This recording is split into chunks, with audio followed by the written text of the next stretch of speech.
some conjecture how we come to have them and how my dad had them, but you might notice there are numbers on them, which indicates to me that they are probably taken by German photographers, and they were made available in some way or other to the POWs. So my dad has written on almost all of them aspects of what they are and what they mean to him. So he became a prisoner of war, and that's how many of the Australian soldiers, you know, is this a typical experience or is it an unusual experience to have been a prisoner of war in this?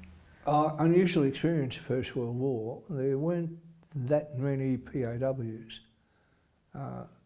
As far as I'm aware, at Gallipoli there would be only a handful that were ever registered POWs. So we're talking about photos of the POW camp at Salter, and it was a very big camp with thousands of POWs. And so the photos show aspects of the camp and some of the soldiers who were POWs from mostly French and Belgium, British of course. It looks a fairly well stocked canteen. And of course my dad, being a great sportsman, shows aspects of the camp, and obviously this camp had a lot of sporting activities.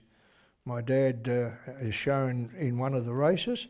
He was also in a rugby team, and of course they played soccer and rugby, and some fairly prominent, particularly the British players that made up the POW soccer team. As I said, they're fairly important to me, the photographs showing his life as a POW.